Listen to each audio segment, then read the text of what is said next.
কোন একটা মহিলা গুনগুন করে বিরহের গান গাচ্ছে। এই বিরহের গান তো শোনা জায়েজ নাই, বলো জায়েজ নাই। শেষ রাতে নামাজ না পড়ে এই কাজটা কে করে? সঙ্গে সঙ্গে তিনি প্রশ্ন করছেন, কে বলছো, কোন মহিলা? সঙ্গে সঙ্গে ভিতর থেকে আওয়াজটা বন্ধ হয়ে গেছে। ওমর ফারুক তো সমস্ত প্রশাসকের তিনি বড় প্রশাসক। তিনি দরজায় নক করলেন, দরজা খোলে না। ঘরের পিছন দিকে চলে এলেন, খেজুর পাতার ছাউনি, খেজুর পাতার বানানো বেড়ার ঘর আস্তে করে টান দিলেন, ভিতরে ঢুকলেন। ভিতরে ঢুকে দেখেন প্রদীপ জ্বালানো, একজন মহিলার সামনে দাঁড়ায় আছে, মাথায় কাপড় দেওয়া, বোরকা পড়া, শালীন পূর্ণ পোশাক পরা। ওমর ফারুক বলছেন, মহিলা তুমি মুসলিম জনপদে গান গাও কেন? ওই মহিলা বলছে, ঠিক আছে আমি গান গেয়েছি, এটা আমার জন্য বড় অপরাধ হতে পারে, কিন্তু আপনি পুরুষ, আপনি আমার ঘরের মধ্যে ঢুকলেন, আপনি তো পর পুরুষ, আপনি অনুমতি নিলেন না, সালাম দিলেন না, ঘরের মধ্যে ঢুকে আপনি একটা দুইটা নয় চারটা বড় বড় অপরাধ করে ফেলেছেন। আমি আপনাকে ছাড়বো না, আমি আপনার বিরুদ্ধে মামলা দেব। কার আদালতে মামলা দিবা? বলতেছে, আমি আগামীকাল সকালবেলা হওয়ার সঙ্গে সঙ্গে এই জনপদের শ্রেষ্ঠ একজন শাসক, খুব ভালো মানুষ, ওমরের আদালতে গিয়ে তোমার বিরুদ্ধে মানহানির মামলা দায়ের করব। ওমর ফারুক বলছেন, ও মহিলা, আমার জানা মতে আমি জানি, আমি তো জানি, আমার জানা মতে ওমরের মতো ভালো, ওমর তো ভালো মানুষ না, খুব একটা জুতের মানুষ না। এবার মহিলা খেপে গিয়ে বলতে, দোষ আরেকটা যোগ হলো। যেরকম আল্লাহু আকবার।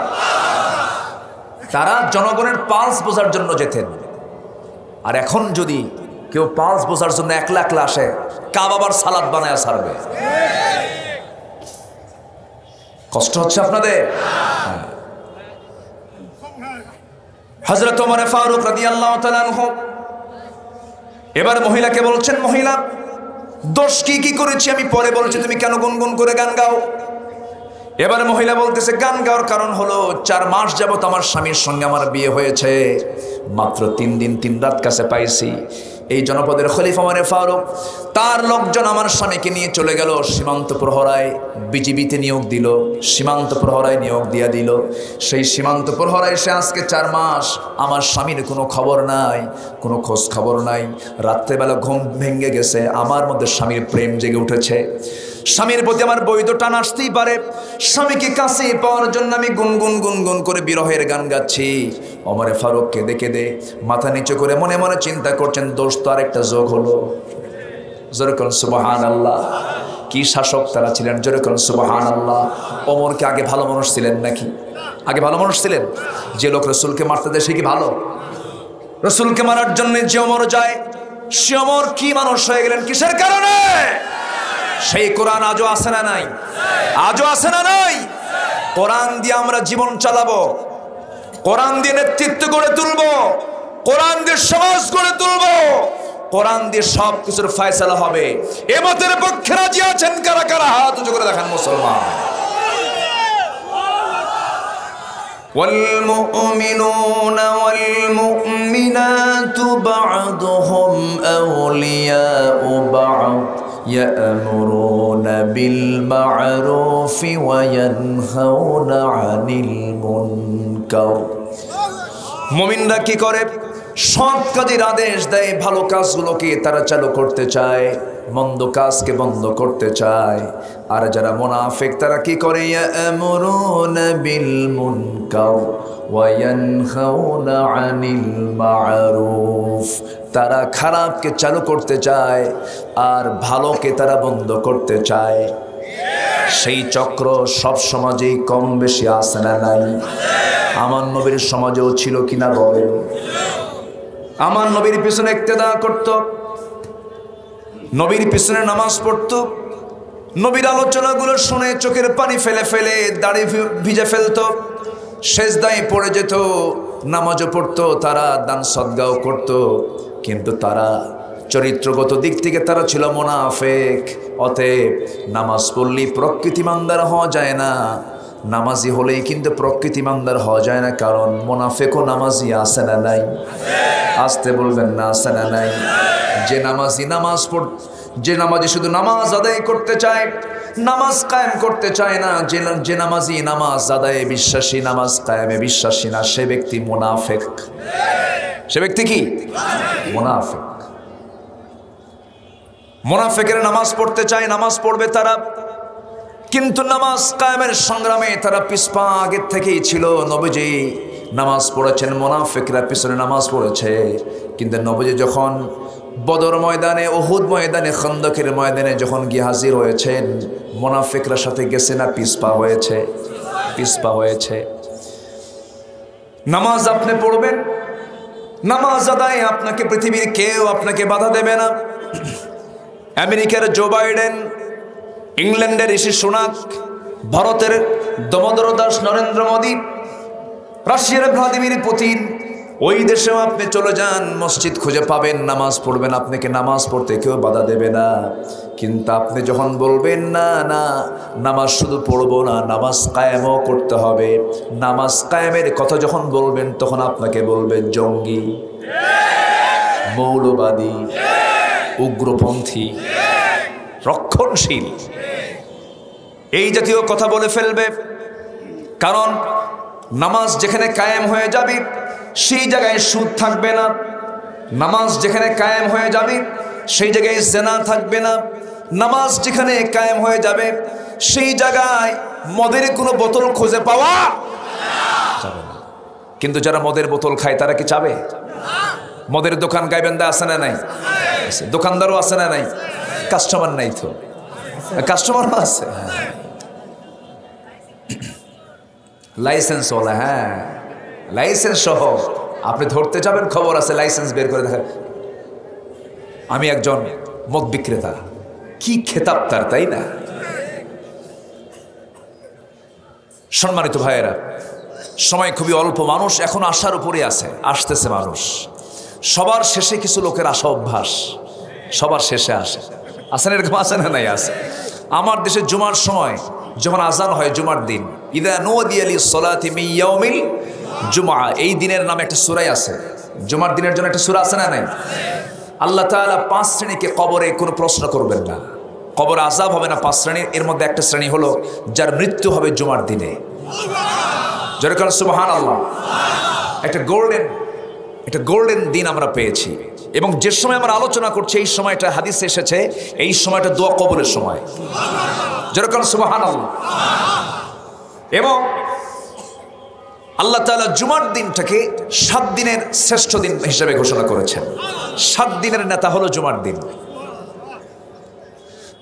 মাসের মধ্যে শ্রেষ্ঠ মাস হলো রমজান, দিনের মধ্যে শ্রেষ্ঠ দিন জুমার দিন। আর বছরের জন্য শ্রেষ্ঠ দিন হলো আরাফার দিন। কিসের দিন বলেন? আরাফার দিন, ইয়াউম আরাফা। সম্মানিত ভাইয়েরা, হ্যাঁ ঈদ তো দুটো আসি আমাদের জন্য, কিন্তু ঈদে আর কত আনন্দ, তার চেয়ে বেশি আনন্দ এখন ফিফা, তাই না? গোটা দুনিয়াতে এখন চলছে মিলিটারি ওয়ার দিয়ে, মিলিটারি যুদ্ধ দিয়ে যতটুকু না মানুষ দখল করতে পেরেছে, তার চাইতে বেশি দখল হচ্ছে এখন হলো কালচারাল ওয়ার দিয়ে, সাংস্কৃতিক যুদ্ধ দিয়ে মোকাবেলা করছে। আর্জেন্টিনা কোথায়, কোথাকার দেশ? হয়তো আর্জেন্টিনার ওই সমস্ত খেলোয়াড়রা আমার দেশের নামই জানে না, হতে পারে। বিশ্বের মানচিত্রে 50 কোটি 10 লক্ষ বর্গ মাইলের এই দুনিয়ার এই মানচিত্রে বাংলাদেশ ছোট্ট একটা জায়গা, এই দেশের নাম অনেকে জানেও না। সেই আর্জেন্টিনার একজন খেলোয়াড়ের নাম সহ, জার্সি সহ আমার আপনার ঘরের ছোট্ট বাচ্চা ঘরের মধ্যে জার্সি পরে বসে আছে। কত বড় যুদ্ধ চিন্তা করে! এটা হচ্ছে কালচারাল ওয়ার, সাংস্কৃতিক যুদ্ধ। ব্রাজিল আর্জেন্টিনার খেলা হচ্ছে হলো কাতারে, আর আমার দেশে ব্রাজিল আর্জেন্টিনা 2 গ্রুপের সংঘর্ষে ব্রাহ্মণবাড়িয়ার 3 জন শহীদ। এগুলো মানুষ না কাউ, আল্লাহ জানে। আছে না নাই? এটা কিন্তু কম নেশা নয়। বান্দা ফজরে জায়গা পায় না, ফজরে জায়গা পায় না, হুজুর ঘুম, ফজরে জায়গা পায় না, কিন্তু খেলা হবে রাত 3টায়, উনি 2:30টায় তাহাজ্জুদের হালতে বসে আছে। আছে না নাই? আসলে জায়গা পায় না, না জাগে না, জায়গা পায় না, না জাগে না, জাগে না। আল্লাহ তাআলা প্রত্যেকটা মাথার ভিতরে অ্যালার্মের একটা ডিভাইস দিয়েছেন, অ্যালার্মের ডিভাইস সেট করেছেন মাথায়। কেউ যদি সেই মাথার ভিতরের যে অ্যালার্ম আছে ওটাকে যদি অন করে ঘুমিয়ে পড়ে, আমাকে 5:45 ফজর নামাজের জন্য উঠতে হবে, ওই বান্দা সেই সময় জায়গা পেয়ে যাবে। বলি আলহামদুলিল্লাহ। তাহলে আমরা এখানে বসেছি আজকে কোরআনের আসরে। কিসের আসরে? কোরআনের উৎসবে বসেছি। আজকে বিশেষ একটি দিন আমার দেশে পালন হচ্ছে। কি দিবস বলেন? কিসের দিবস? একটা সূরা আছে, বিজয়ের সূরা। কি সূরা বলেন? বিজয়ের সূরা। ফাতাহ মানে হলো বিজয়। সূরাতুল ফাতাহ আছে না? ইন্না ফাতাহনা লাকা ফাতহাম মুবিনা, আমি আপনাকে সুস্পষ্ট বিজয় দিয়েছি। তাহলে বিজয়ের নামে যদি সূরা থাকে, বিজয় দিবস কেমনে পালন হবে সেটার তো ওয়াজ ওখানে বাদ পড়ছে। আছে না নাই? আছে না নাই? আচ্ছা, কিন্তু সেই ওয়াজ কি শোনা হয়? বিজয় দিবসটা পালন করবেন কেমনে? বিজয় দিবস পালন করার জন্য ঢোল তবলা তো নয়। বিজয় দিবসটা আল্লাহ রাব্বুল আলামিন বান্দাকে দিয়েছেন। বিজয় তো আল্লাহর হাতে, বিয়াদিকাল খাইর, সকল কল্যাণ তো আল্লাহর হাতে। সেই সময় বান্দা কি করবে? বিজয়ের দিন যখন চলে আসবে, বিজয় দিবস কেমন করে পালন করবে? আল্লাহ রাব্বুল আলামিন বলেন, ইদা জাআ নাসরুল্লাহি ওয়াল ফাতহ ওয়া রাআইতান নাসা ইয়াদখুলুনা ফি দীনিল্লাহি আফওয়াজা فسبح بحمد ربك واستغفره إنه كان توابا। বিজয় যখন চলে আসবে, হে রাসূল আপনি দেখতে পাবেন দলে দলে মানুষ ইসলামের দিকে ঢুকতেছে। সেই সময় আপনার দায়িত্ব হলো আপনি দুইটা কাজ করবেন। আপনি পবিত্রতা ঘোষণা করবেন কার? নাম্বার 2 হলো মাফ চাইবেন কার কাছে? আসতে বলবেন না, মাফ চাইবেন কার কাছে? কোনো বিজয়, কোনো কল্যাণ, কোনো উপকার যখন আমার আল্লাহ আমার জন্য করবেন, সর্বপ্রথম এই মস্তক লুটিয়ে দেব কার দরবারে? আসতে বলবেন না, কার দরবারে? একটা প্রশ্ন সেদিন আমাকে করতেছে, হুজুর ক্রিকেট খেলে সেঞ্চুরি করলে সেজদা মারে, ফুটবলে গোল মারলে সেজদা মারে, এই সেজদা কতটুকু জায়েজ? আছে না এরকম প্রশ্ন? এখন তো এইগুলো তো কথাগুলো বলা দরকার, তো এগুলো তো হচ্ছে না এগুলো? ফেসবুকে লেখে আলহামদুলিল্লাহ 3 গোল, বুঝেন নাই? আলহামদুলিল্লাহ সাথে কি গোলের সম্পর্ক আছে নাকি? যদি কেউ মদের বোতল হাতের মধ্যে নিয়ে বলে বিসমিল্লাহ, এটা কি জায়েজ হলো? চুরি করতে নিয়ে যদি বলে বিসমিল্লাহ, জায়েজ হবে? হবে। এদিকে হাঁটু বের করা সেজদা দিচ্ছে। আমি সেজদা দেব কোন সময়? বৈধ কাজে না অবৈধ কাজে? মানে বৈধ কাজে না অবৈধ কাজে? বৈধ কাজে। স্ত্রী সহবাস করতে গেলেও দোয়া আছে না নাই? আসতে বলে দোয়া আছে না নাই? সেটা কি নিজের স্ত্রী না পরের স্ত্রী? পরের স্ত্রী, দোয়া আছে। উত্তর পেয়ে গেছেন তো নাকি? উত্তর তো পাই, তার সমস্যা নাই। আমি আকলমন্দ ইশারা বা আশা বুঝাইয়া দিলাম। আজকে মানুষ এত গোমরা হয়েছে, নিজের দল জিতেছে বলে আলহামদুলিল্লাহ। এটা কোনো কথা? কোথায় খেলা আর কোথায় আল্লাহর জিকির? এটাও বান্দার সেন্সটা নাই। যে খেলা নামাজকে বাতিল করতে পারে, যে খেলার মধ্য দিয়ে বান্দার নামাজ নষ্ট হয়ে যায়, সেই খেলা কি জায়েজ হতে পারে? আসতে বলবেন না, হতে পারে। এরপরও দেখি, এরপরও কি দেখি, কিন্তু আমাদের বলার দায়িত্ব আছে না নাই? আছে। ওরা খেলতেছে, ওরা জিততেছে, হারতেছে, মাঝখান থেকে মুসলমান কি করছে? রাত 3-4 দিকে খেলাগুলো দেখে ফজর নামাজ নষ্ট করে ঘুম পাড়তেছে। তাহলে লস কি তাদের না আমাদের? ওরা করলো লাভ আর আমরা করলাম লস। লসকে আমরা করব? লস করা যাবে? লস করা যাবে না। লাভ নিয়ে আমাকে দুনিয়া থেকে বিদায় নিতে হবে। আমার আপনার দায়িত্ব হলো এই দুনিয়াতে আল্লাহর গোলামি করে দুনিয়া থেকে বিদায় হয়ে যাওয়া। ছোট্ট একটা সূরা থেকে আমি তেলাওয়াত করেছি, যদিও কমন সূরা সবার জানা আছে, সূরাতুল মাউন। মাউন মানে হলো ব্যবহৃত জিনিসপত্র। ব্যবহৃত জিনিসপত্র কি? যেমন আমরা বাঁশ কাটার জন্য কি ব্যবহার করি? দা ব্যবহার করি। ধান কাটার জন্য কাঁচি ব্যবহার করি। এরপরে ঘরের চালে ওঠার জন্য মই ব্যবহার করি। সেলাই করার জন্য সুই ব্যবহার করি। এই সমস্ত জিনিসগুলো আরবিতে মাউন বলা হয়। 114 সূরার মধ্যে আল্লাহ তাআলা একটা সূরার নাম ব্যবহৃত জিনিসপত্র কেন রাখলেন? অবশ্যই এর মধ্যে রহস্য আছে না নাই? আসতে বলবেন না আছে না নাই? আল্লাহ তাআলা বলছেন মুনাফিকদেরকে আমি চিনায়ে দেওয়ার জন্য আমি সূরা মাউন দিয়েছি। মুনাফিকদের চরিত্র হলো সূরা মাউনের মধ্যে আল্লাহ তাআলা বলে দিয়েছেন মুনাফিকের চরিত্র যদি আমাদের জীবন থেকে মাইনাস হয়ে যায়, আমার আপনার ঠিকানা হয়ে যাবে জান্নাত। জোরে বলুন সুবহানাল্লাহ। মুনাফিকের চরিত্র নিয়ে আসা যাবে না। মুনাফিক কারা হয়? কাফের হয় না, মুনাফিক মুশরিক হয় না, মুনাফিক অন্য ধর্মের কোনো মানুষ হবে না, মুনাফিক হবে মুসলমানদের মধ্যেই। আমাদের মধ্যে মুনাফিকি আছে না নাই? আসতে বলবেন না আছে না নাই? এখানে কেউ কি বুক উঁচু করে বলতে পারবেন জীবনে আমি মিথ্যা কথা কই না? মোবাইল আসাতে আরো কম হয় না বেশি হয়? ভাই আপনি কোথায়? জাহান্নামের চৌরাস্তায় আছে না নাই? শুধু সকালে মিথ্যা কথা, দুপুরে মিথ্যা কথা, সন্ধ্যায় মিথ্যা কথা, ব্যবসা করলে মিথ্যা কথা, লেনদেনে মিথ্যা কথা, ওয়াদা ভঙ্গ মিথ্যা কথা। এই যে কথাগুলো বলতেছে এগুলো কি ইমানদারের লক্ষণ না মুনাফিকের লক্ষণ বলেন? একজন সাহাবী হানজালা রাদিয়াল্লাহু তাআলা আনহু বাড়ি থেকে হঠাৎ করে বের হলেন, চিৎকার মেরে মেরে রাস্তায় বলে যাচ্ছেন নাফাকা হানজালা, নাফাকা হানজালা, নাফাকা হানজালা। হানজালা মুনাফিক হয়ে গেছে, হানজালা মুনাফিক হয়ে গেছে।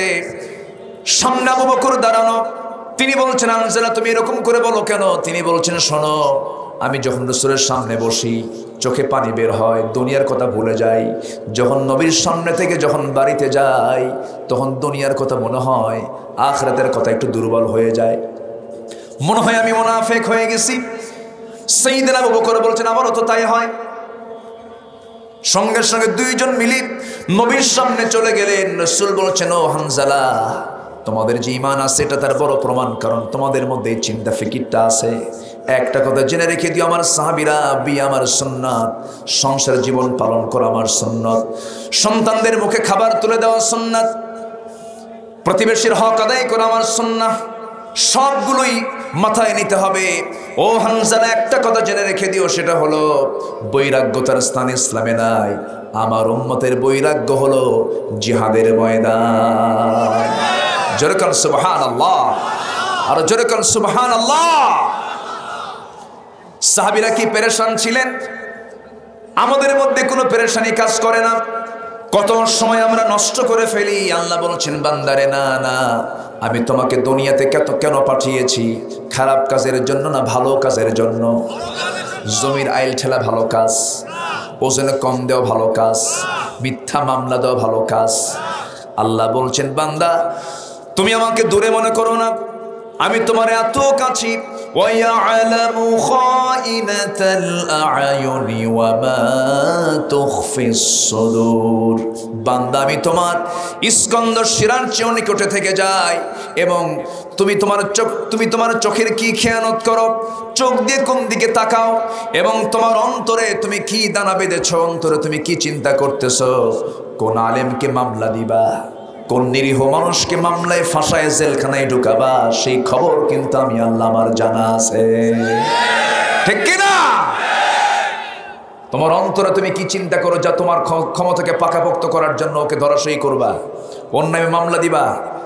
যে সমস্ত লোকেরা অন্যায় করে স্ত্রী হক থেকে বঞ্চিত করেছে মানুষকে, সন্তানের হক থেকে বঞ্চিত করেছে মানুষকে, ধরুন একটা মানুষের কোনো দোষ নাই, সেই নির্দোষ মানুষকে মামলা দিয়া জেলখানায় ঢুকানো হলো, তার বইয়ের হক আছে না নাই? তার মায়ের হক আছে না নাই? তার ছেলে মেয়ের হক আছে না নাই?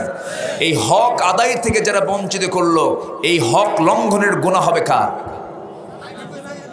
যে মামলা দিয়েছে।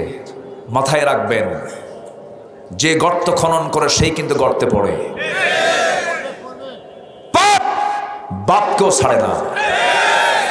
ফেরাউনকে আল্লাহ ছাড়েন নাই, নমরুদকে আল্লাহ ছাড়েন নাই, হামানকে আল্লাহ ছাড়েন নাই, আবু জাহেলকে আল্লাহ ছাড়েন নাই। নমরুদকে বিদায় করেছেন কি দিয়া? মশা খুব শক্তিশালী না? আল্লাহ তাআলা মশার উদাহরণ দিয়েছেন না কোরআনে? সূরা বাকারার ভিতরে কাফেররা কয় মা দারাদাল্লাহু বিহাদা মাসালা, এইটা কোনো উদাহরণ হলো নাকি? তোমাদের আল্লাহ এত ছোট বিষয় নিয়ে উদাহরণ দেয়। কিন্তু মশা কি কোনো ছোট প্রাণী? নমরুদকে সাইজ করলো কে? তাহলে কি ছোটখাটো কিছু করছে? হ্যাঁ, ইন্নাল্লাহা লা ইস্তাহি আন ইয়াদরিবা মাসালান মা বাউদাতান ফামা ফাওকাহা। আল্লাহ সাপ কামড় দিলে পরে সাপের বিষাক্ত বিষে মানুষ মারা যায়। মশা কামড় দিলে, এখন ডেঙ্গু নামক মশা আছে, ডেঙ্গু যেটা এডিস, যেটা ঢাকা কেন্দ্রিক বেশি, এটা কামড় দিলে, এটা ছোট্ট একটা প্রাণী, এটা শুধু কামড় দিয়েছে, জীবন শেষ। তাহলে আল্লাহর বাহিনী কি দুর্বল? আসতে কয় দুর্বল? দুর্বল না। এবং এই মশার যে উদাহরণ তিনি দিয়েছেন এখানে বাউদাতান মুজাক্কার না, এটা মুয়ান্নাস। এখানে আলেম ওলামা আছেন, এটা মুয়ান্নাস, কিন্তু মশা কামড়ায় পুরুষ মশা না মহিলা মশা? এই কোন ভালো করে কোন, মহিলা কামড়ায়, পুরুষ কামড়ায় না। আমরা ভালো আছি, এই জন্য আমরা কামড়ের ঠেলায় আমাদের কাম সারা, খালি কামড়াচ্ছেই আমাদের, আমরা শেষ হয়ে গেলাম। বাউদাতান মুজাক্কার না মুয়ান্নাস? মুয়ান্নাস। তাহলে দেখেন, কোরআন যদি রাসূল কর্তৃক যদি রচিত হতো, অনেকে বলে যে মুহাম্মদ রচিত কোরআন, পুরুষ মশা কামড়ায় না স্ত্রী মশা কামড়ায়, এই গবেষণা কি 1400 বছর আগের না হালের? হালের গবেষণা এটা, আমরা জানতাম না তো। সায়েন্স প্রমাণ করেছে, মশাকে নিয়ে গবেষণা করে এই সময় এসে আমরা জানতে পেরেছি যে স্ত্রী মশা কামড়ায়, পুরুষ মশা কামড়ায় না। অথচ আল্লাহ তাআলা আজ থেকে 1500 বছর আগে এই তথ্য রাসূলকে জানিয়ে দিলেন, মহিলা মশা মানুষকে কামড়ায়। আল্লাহু আকবার বল। আচ্ছা, মাকড়সার উদাহরণ কোরআনে আছে না নাই? মাকড়সা একটা সূরায় আছে, সূরাতুল আনকাবুত। কাফিরদের চক্রান্ত হলো মাকড়সার বাসার মতো। সবচেয়ে দুর্বল বাসা হলো মাকড়সার বাসা। একটু ফু মারলেই, একটু বাতাস আসলেই সব শেষ হয়ে যায়। এটা তো শুধু আমাদের বাহ্যিক একটা উদাহরণ। সায়েন্সের একটা গবেষণা এসেছে, আল্লাহ তাআলা এখানে মাকড়সার সঙ্গে কেন আল্লাহ তাআলা এই উদাহরণটা যোগ দিলেন, এর কারণটা কি? এর কারণ হচ্ছে মাকড়সা এবং পুরুষ এবং স্ত্রী এই দুজনের সংসার টিকে না। কেন টিকে না? স্ত্রী মাকড়সা পুরুষ মাকড়সাকে কামড় দিয়ে শেষ করে দেয়। তাহলে যে সংসারে স্ত্রী স্বামীকে মারে, সে সংসার কি মজবুত না দুর্বল? কাফিরদের ষড়যন্ত্র হলো মাকড়সার পরিবারের মতো। আল্লাহু আকবার বলবেন না? তাহলে আল্লাহ তাআলার এই উদাহরণগুলো কিয়ামত পর্যন্ত ব্যালেন্স কিনা বলেন? কিয়ামত পর্যন্ত। আল্লাহু আকবার বলেন। আমার ভাইয়েরা, কোন ষড়যন্ত্র টিকবে না। আল্লাহ তাআলা বলেছেন, ওয়া মাকারু ওয়া মাকারাল্লাহ ওয়াল্লাহু খায়রুল মাকিরিন। তোমরা কৌশল করো, আল্লাহ হচ্ছেন উত্তম কুশলী। আল্লাহ যাকে ধরবেন তাকে ছাড়বেন না। যে আল্লাহ নমরুদকে ন্যাংরা মশাতে বিদায় করেছেন, যে নমরুদ ইব্রাহিম আলাইহিস সালামকে আগুনে পুড়ে মারতে চেয়েছিল, যে ফেরাউন মুসা আলাইহিস সালামকে পানিতে ডুবে মারতে চেয়েছিল, ফেরাউন মরেছে না মুসা মরেছেন? ফেরাউন কিন্তু পানিতে ডুবে মরেছে। নমরুদ আগুনে পুড়ে মারতে চেয়েছিল আল্লাহর খলিল ইব্রাহিমকে, আল্লাহ তাআলা নমরুদকে ন্যাংরা মশার বাহিনী দিয়ে শেষ করে দিয়েছেন। ফেরাউনকে আল্লাহ তাআলা ওয়াগরাকনা আলা ফিরাউন পানিতে চুবাইয়া মেরেছেন। আবু জেহেলের মতো একজন এই উম্মতের ফেরাউনকে আল্লাহ তাআলা মুআজের মতো ছোট্ট নাবালক বাচ্চার হাতে শেষ করে দিয়েছেন। তুমি যত বড়ই শক্তিশালী হও না কেন, আমার আল্লাহ যদি সিদ্ধান্ত নিয়ে নেন, মুহূর্তের মধ্যে তুমি খতম হয়ে যাবে। ঠিক কিনা? অতএব জুলুম চলবে না। আমি সবাইকে আহ্বান জানাবো, আমরা সবাই মানুষ, আমরা সম্প্রীতি ভালোবাসা নিয়ে থাকতে চাই। মামলা নয় আপোষ করুন, যুদ্ধ নয় শান্তি প্রতিষ্ঠা করুন, গন্ডগোল নয় ভ্রাতৃত্ব করুন। ইন্নামাল মুমিনুনা ইখওয়া ফাসলিহু বাইনা আখওয়াইকুম। মুমিনরা হলো ভাই ভাই, ইসলাহ করে নাও, সংশোধন করে নাও, মামলা হামলা দিও না, খুন খারাপি করো না। অবস্থা ফেরাউন নমরুদের মতোই হবে। অন্যের মোকাবেলা করতে রাজি আছেন কারা কারা? হাত উঁচু করে দেখান মুসলমান।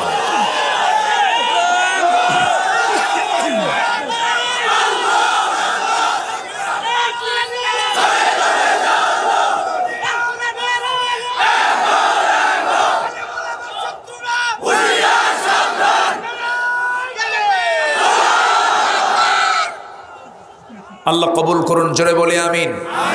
কষ্ট পাচ্ছেন? আমার হাতে এখনো পর্যাপ্ত সময় আছে। যে সময় আছে এই সময়ে কলিকাতা যাওয়া সম্ভব। কি কথা বোঝা গেল কি? হ্যাঁ, কলিকাতা যাও। আমার এখানে একজন ভাই আছেন, অ্যাপোলো ভাই। অ্যাপোলো ভাই কই? অ্যাপোলো 11 তো আছে এখানে। অ্যাপোলো 11-এর গতি হলো ঘন্টায় 39,000 কিলোমিটার। কোনো সমস্যা নেই।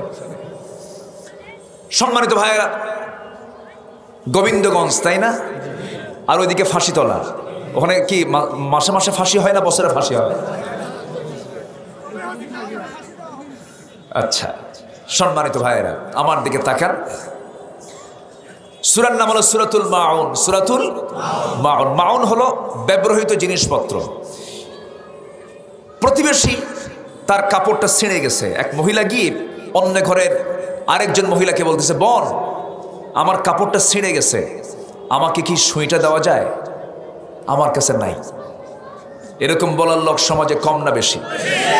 আল্লাহ তাদের কল্যাণ চেয়েছেন না ধ্বংস চেয়েছেন? আর এগুলো চরিত্র যাদের, তারাই মুনাফিক। আমার কথা কি বুঝতেছেন? এখন নিজে নিজে চিন্তা করি আমাদের এগুলো আছে কিনা। কি কথাটা বুঝছেন? এগুলো আমাদের ভিতরে আছে কিনা একটু চিন্তা করতে হবে কিন্তু। আচ্ছা, আল্লাহ তাআলা এই সূরার নামকরণ সর্বশেষ আয়াত দিয়ে করেছেন। কিন্তু আল্লাহ তাআলা এখানে ওই সমস্ত ব্যক্তিদেরকে আল্লাহ রাসূলকে আল্লাহ দেখতে বলছেন, লক্ষ্য করতে বলছেন, যারা আল্লাহর দিনকে মিথ্যা প্রতিপন্ন করেছে। দিন তো নিজে মানেই না, অপরকেও দিন মানতে দেয় না। এমন লোক আজকের সমাজেও আছে না নাই? তাহলে এই সূরা আজকের সমাজের জন্য দরকার আছে না নাই? আছে। নিজে দিন মানে না, অন্যকে দিন মানতে দেয় না, বাধা দেয়। এটাকে আরেকটা পরিভাষায় বলা হলো তাগুত। এটার নাম কি? তাগুত। আর এই তাগুতের লিডার ছিল হলো, মেইন নেতা ছিল হলো ফেরাউন। সেই ফেরাউন তাগুতদের প্রধান ছিল। ইযহাব ইলা ফিরআউনা ইন্নাহু তাগা। চলে যাও ফেরাউনের কাছে, কারণ সে সীমা লঙ্ঘন করেছে, তাকে কালিমার দাওয়াত দাও। মুসা কি কালিমার দাওয়াত দিতে কি দুর্বল ছিলেন? হতাশ ছিলেন? আমাদেরও দাওয়াতি কাজ করার দরকার আছে না নাই? কিন্তু সেই দাওয়াতি কাজ করতে হবে নির্ভীক সৈনিকের মতো। নির্ভীক হয়ে মুসার শক্ত লাঠি হাতে নিয়ে ফিরআউনদেরকে মোকাবেলা করতে হবে মুসলমান।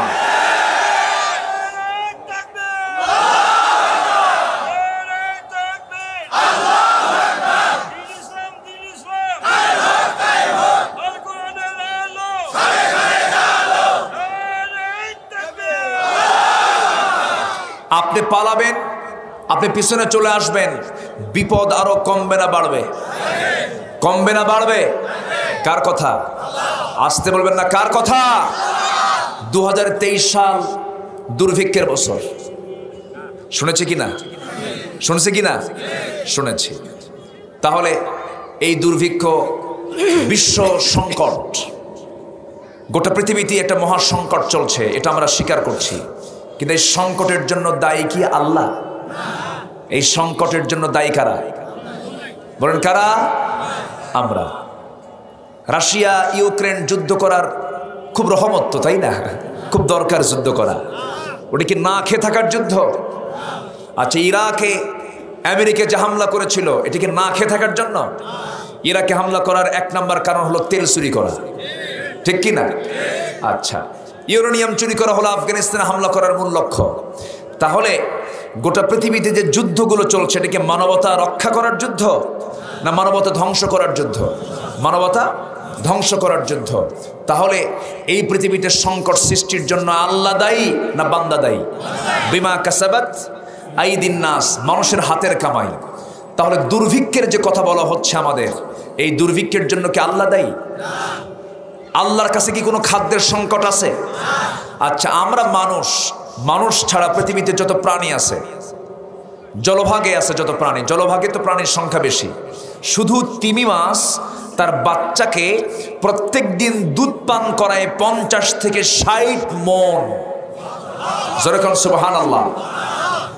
এক তিমি, নীল তিমির ওজন হলো 120 টন, যার পাওয়ার হলো 1700 হর্স পাওয়ার। বড় বড় জাহাজকে সে আটকায় দেয়। সেই নীল তিমি প্রত্যেকদিন তার বাচ্চাকে 50 থেকে 60 মণ দুধ খাওয়াচ্ছে। রিজিক দিলেন কে? ওদের মধ্যে কি হরতাল আছে? কোনো হরতাল আছে, অবরোধ, কোনো মামলা, কোনো হামলা, কোনো মারামারি, কোনো খাদ্য নিয়ে সংকট নাই, আমাদের মধ্যে আছে। তাহলে ওদের খাদ্য কম লাগে না বেশি লাগে? বেশি লাগে। ছোট্ট পাখি আকাশে ওড়ে, বাবুই পাখি, চড়ুই পাখি, সকালবেলা তার বাসা থেকে বের হয়ে যায়, ফাঁকা পেটে বের হয়, জিকির করতে থাকে আল্লাহ তাআলার। জিকিরের বরকতে আল্লাহ তাআলা তাদের মুখে খাবারগুলো দিয়ে দেন, তাদের মধ্যে কোনো গন্ডগোল নেই। সাইবেরিয়ান দ্বীপপুঞ্জ থেকে হাজার হাজার মাইল সাইপ্রাস থেকে চলে আসে, কোনো ইমিগ্রেশন নাই, কোনো ভিসা নাই, পাসপোর্ট নাই। এই পাখিগুলো আমার দেশে অতিথি পাখি হয়ে চলে আসে, 3 মাস 4 মাস থেকে এখান থেকে খাবারগুলো খেয়ে আবার চলে যায়। কে চালান? এই বুদ্ধিগুলো কে দিয়েছেন? যে আল্লাহ জলভাগের সমস্ত প্রাণী চালান, আকাশপথের সমস্ত প্রাণীগুলো চালান, পাখিগুলো চালান, স্থলভাগের সব কিছু যিনি চালান। কিন্তু কোথাও কোনো গন্ডগোল লাগলো না, শুধু মানুষের মধ্যে গন্ডগোল লাগলো কেন? খাদ্যের তো সংকট নেই, সংকট হলো বন্টনের সংকট, সংকট হলো নেতৃত্বের সংকট। বঙ্গবন্ধু শেখ মুজিবুর রহমান দেশের জন্য কাজ করেছেন, স্বাধীনতার জন্য অনেক ভূমিকা পালন করেছেন। বিজয়টা এসেছে, তার ভূমিকা আছে না নাই? আমরা তার জন্য দোয়া করি, তিনি দেশের জন্য কাজ করেছেন, ভালো কথা। কিন্তু ওনার কিছু কিছু কথা আমার হৃদয় এখনো দাগ কাটে না। তিনি বুঝতে পেরেছেন, আফসোস করেছেন, ঠোঁট শুধু কামড় মেরে মেরে আফসোস করে কিছু কথা বলেছেন। মানুষ দেশ স্বাধীন করে পায় তেলের খনি, গ্যাসের খনি, স্বর্ণের খনি, আমি পাইলাম চোরের খনি। সেই চোর এখনো আছে না নাই? আসতে বলবেন না, আছে না নাই? এখনো আছে। 14 লক্ষ কোটি টাকা দেশ থেকে পাচার করেছে কোন পীর সাহেবরা? হ্যাঁ, 14 লক্ষ কোটি টাকা দেশ থেকে পাচার হলে দেশে কিছু থাকে?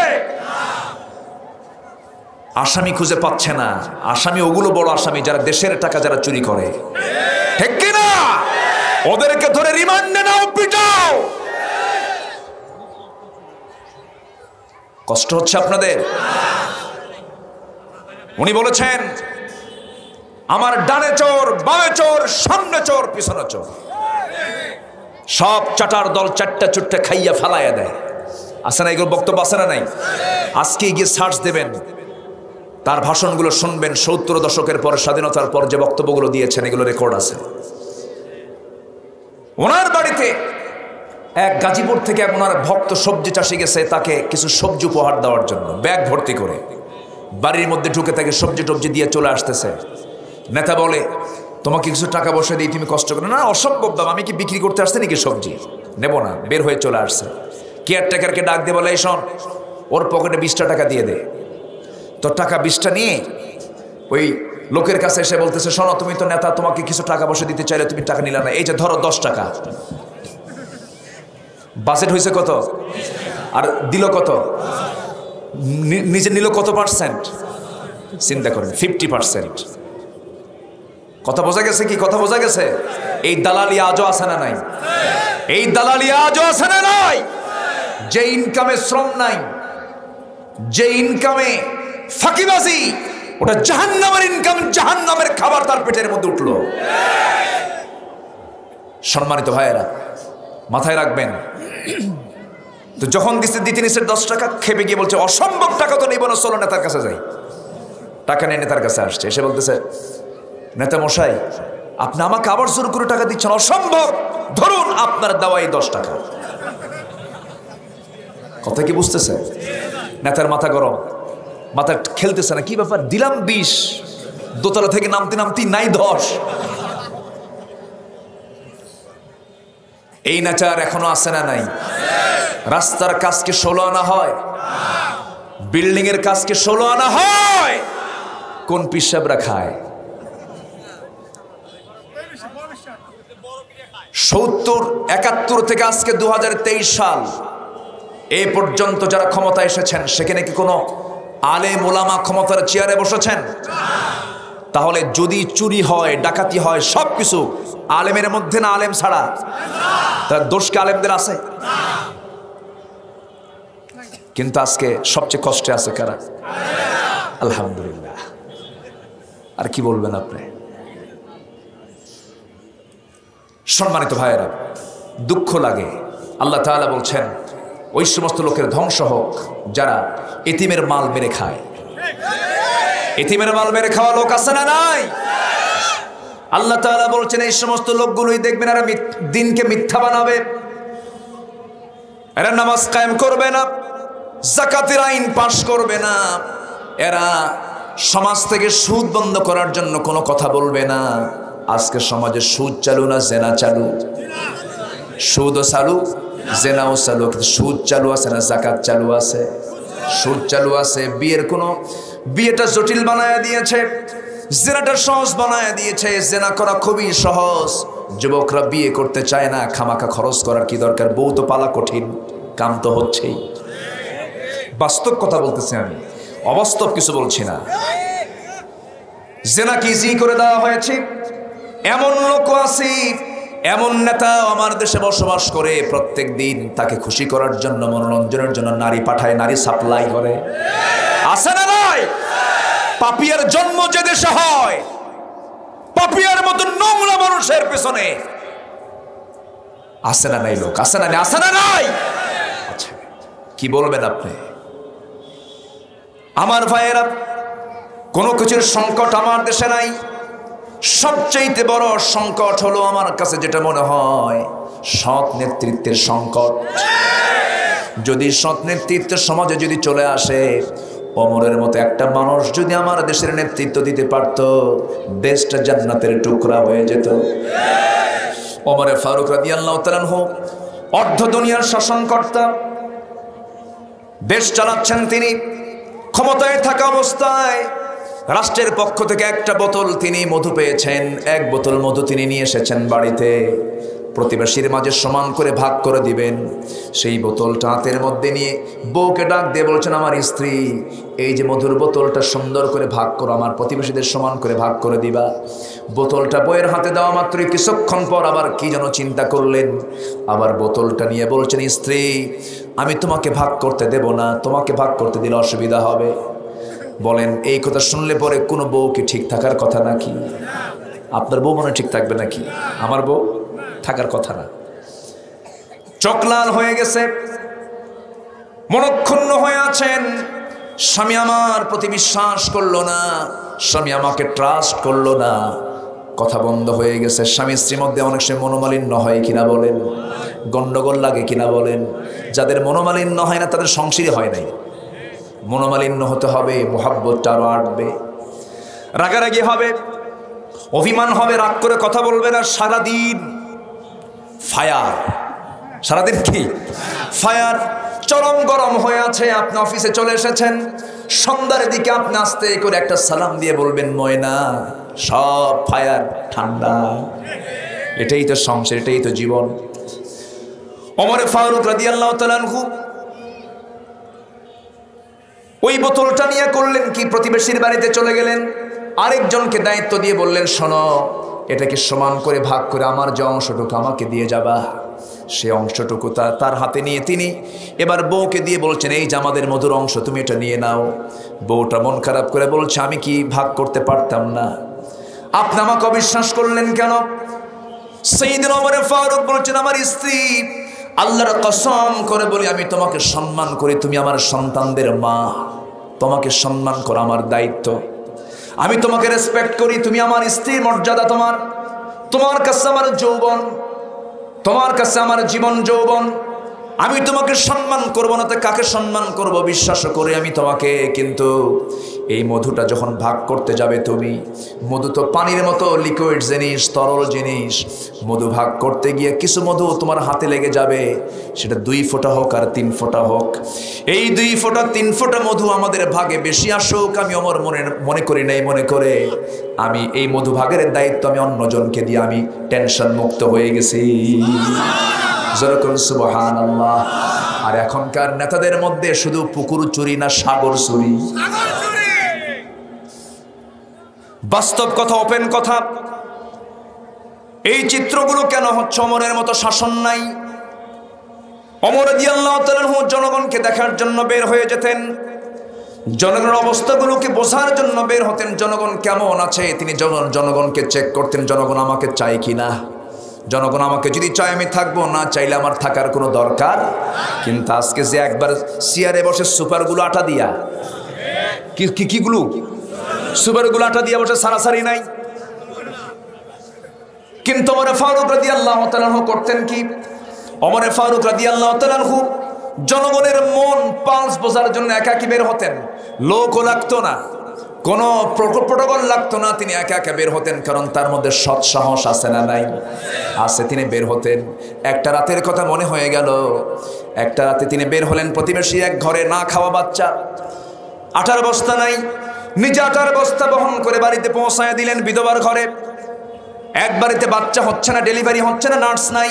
নিজের বউকে ঘর থেকে ধরে নিয়ে নার্স বানায় ঘরের মধ্যে ঢুকায় দিলেন।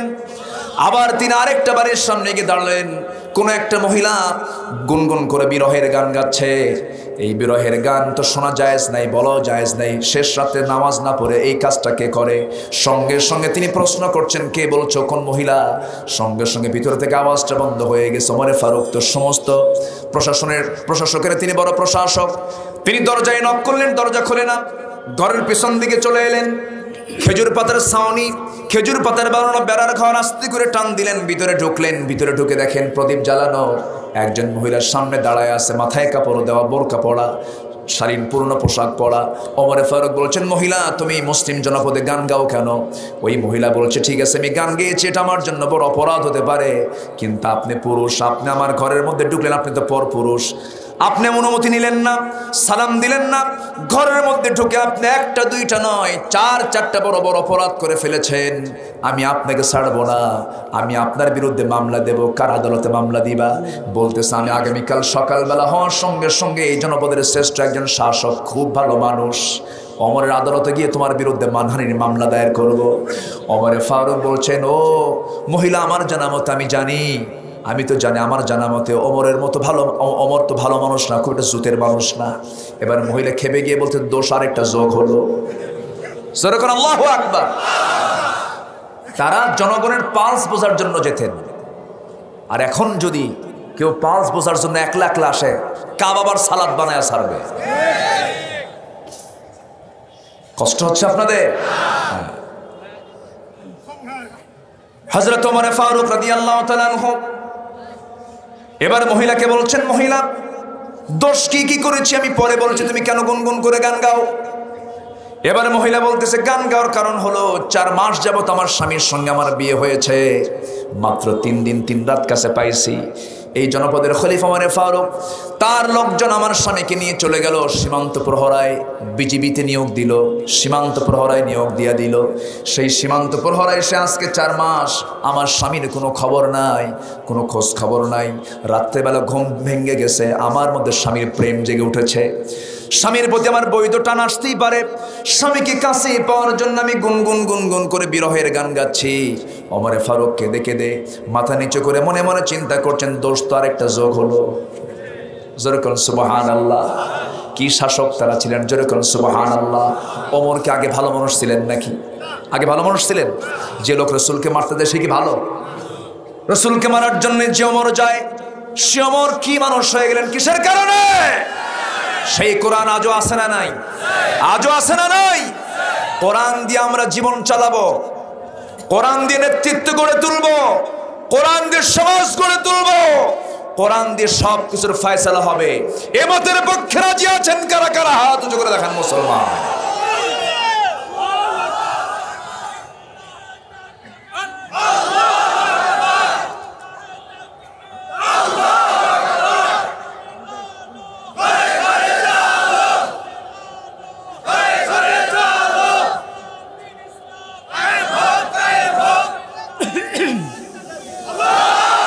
আল্লাহ কবুল করুন, জোরে বলে আমিন।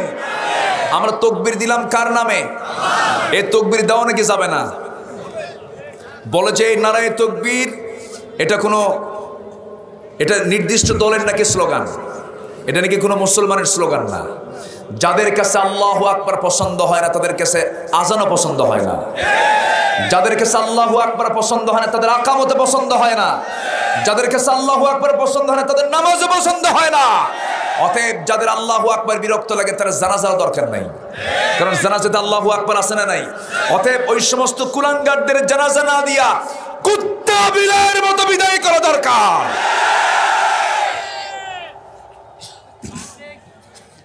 সম্মানিত ভাইয়েরা, সম্মানিত বন্ধুগণ, আমরা দিনকে পেয়েছি কার পক্ষ থেকে? দিন কার? ইন্নাদ-দীনা ইনদাল্লাহিল ইসলাম। এই দিনকে আমরা মিথ্যা প্রতিপন্ন করব না। যারা মিথ্যা প্রতিপন্ন করবে আমরা তাদের বিরুদ্ধে মোকাবেলায় দাঁড়িয়ে যাব। ওই সমস্ত লোকের চরিত্র হলো, এরা এতিমকে ধাক্কায় দেয়, এরা মিসকিনদেরকে খাবার দেয় না, বয়স্ক ভাতার টাকা মেরে খাওয়া লোক আছে না নাই? আসতে বলবেন না, আছে না নাই? বিধবা ভাতার টাকা মেরে খাওয়া লোক আছে না নাই? বিধবা ভাতার তালিকায় হলো 1 নম্বর চেয়ারম্যানের বউ। এরকম রেকর্ডও আছে, আছে না নাই? এখানে চেয়ারম্যান থাকলে মন খারাপ করে না আপনি না, এরকম রেকর্ডও আছে।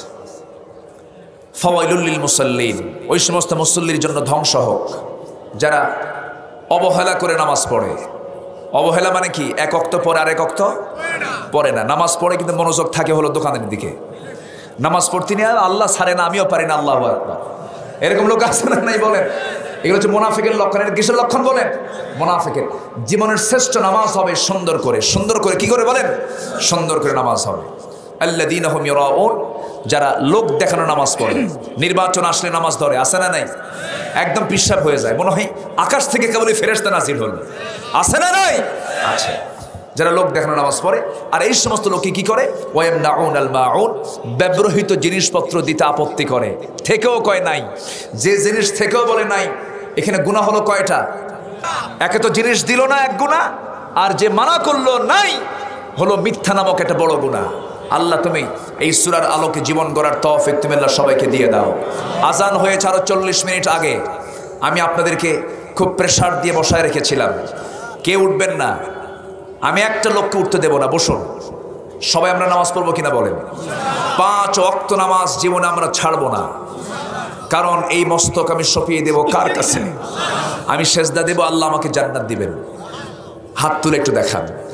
জীবনে নামাজ আর কেউ ছাড়বো না, 5 ওয়াক্ত নামাজ। আজকের এই চাঁদপাড়া না, চাঁদপাড়ার এই মাঠে আল্লাহ তোমার বান্দাদের এই তোমার ফেরেশতা দিয়া এই সমস্ত বান্দাদের দৃশ্যগুলো তুমি আল্লাহ কবুল করে নাও। জোরে বলি ইয়া আল্লাহ, আরো জোরে ইয়া আল্লাহ।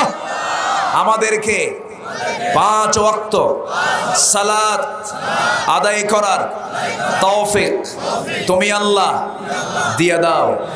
জোরে বলি আমিন, আরো জোরে আমিন, আরো জোরে আমিন। কষ্ট দিয়ে ফেললাম।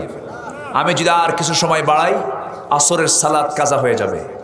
এখন আমি যদি এই সীমান্ত বর্ডার যদি ক্রস করি, খবর আছে আমার, খবর আছে সভাপতির। কিয়ামতের দিন সভাপতিকে বলবে এইদিকে আয়, আর আমারে বলবে বক্তা তুই এদিকে আয়, তোর আগে তক্তা বানাই। কথা বোঝেন নাই? সব দিকে খেয়াল করবো আমরা। আচ্ছা, নামাজ পড়া আবার শুরু হবি? আচ্ছা, আবার শুরু হবি বারে? দেখা যাক। খুব ভালো। গোবিন্দগঞ্জের ভাষার সাথে বগুড়ার ভাষার মিল আছে, আবার বগুড়ার সাথে আবার সিরাজগঞ্জের কিছু মিল আছে, আবার গাইবান্ধার সাথে আবার রংপুরের মিল আছে, আছে না নাই? এই ভাষাগুলো সুন্দর করে ঢেউয়ের মতো কে করে দিয়েছেন? আল্লাহ। আমরা দেরি করব না, নামাজের দিকে তাকিয়ে যতটুকুন হয়েছে আমরা বলে ফেলি আলহামদুলিল্লাহ। একসঙ্গে সবাইকে নিয়ে দোয়া করব। এই দোয়া লোভনীয় দোয়া, এই দোয়া থেকে কেউ মাহরুম। বসেন আর 5টা মিনিট দোয়া। আল্লাহুম্মা আমিন। ربنا ظلمنا أنفسنا وإن لم تغفر لنا وترحمنا لنكونن من الخاسرين। মিষ্টি বিকেল, গধূলি বেলা হাজার হাজার মুসলমান নরনারীকে নিয়ে তোমার শাহী দরবারে কাঙ্গাল ভিখারির মতো 2 হাত পেতেছি। আল্লাহ, গুনার দিকে নজর দিও না, বান্দা মনে করে তামাম জীবনের গুনাহগুলোকে মাফ করে দাও। জনম দুঃখিনী মা, জনম দুঃখী বাপজান যারা চলে গেলেন, জিন্দেগির গুনাহগুলো মাফ করে দাও, কবরগুলোকে জান্নাতের টুকরা বানায়া দাও। আব্বা আম্মার জন্য কি দোয়া তাও তুমি শিখিয়ে দিয়েছো। চক্ষু বন্ধ করুন, হাত একটু উঁচু করে আল্লাহর শেখানো দোয়া পড়ে আওয়াজ দিয়ে দিয়ে চিৎকার মেরে সবাই বলুন রব্বিরহামহুমা কামা রব্বায়ানি সগীরা। সবাই বলুন রব্বিরহামহুমা কামা রব্বায়ানি সগীরা। রব্বিরহামহুমা কামা রব্বায়ানি সগীরা। আয় আল্লাহ তাআলা, বিশেষ করে এই মাহফিলের আয়োজন যারা করলেন, শোনার জন্য যারা আসলেন, বিনিময়ে কিয়ামতের কঠিন দিন, যেদিন কেউ কাউকে চিনবে না, এমনকি মা সন্তানকে পর্যন্ত স্বীকার করে বসবে, যেদিন মানুষ কাঁদতে কাঁদতে চোখের পানিগুলো ফুরে যাবে, চোখ থেকে রক্ত বের হওয়া শুরু হয়ে যাবে, সেই কঠিন মুসিবতের দিন এই মাহফিল সবার জন্য নাজাতের মাধ্যম বানায় দিও আল্লাহ। আমার ডানে, আমার বামে, আমার সামনে পিছনে কত তোমার পছন্দের বান্দারা হাত তুলেছে আল্লাহ। এখানে দাড়ি পাকাওয়ালা মানুষ হাত তুলেছেন, হাফেজে কোরআন হাত তুলেছেন, আলেমী দ্বীনরা হাত তুলেছেন। আয় আল্লাহ তাআলা, অনেক মা বোন আড়াল থেকে দুটো হাত পেতে পেতে দোয়া করতেছে, আল্লাহ মেহেরবানি করে যার যার চাওয়া তুমি আল্লাহ মেহেরবানি করে পাওয়া করে দিও, যার যার সমস্যা তুমি আল্লাহ দয়া করে সমাধান করে দিও। যে ঘরে ছেলে নেই ছেলে দাও, যে ঘরে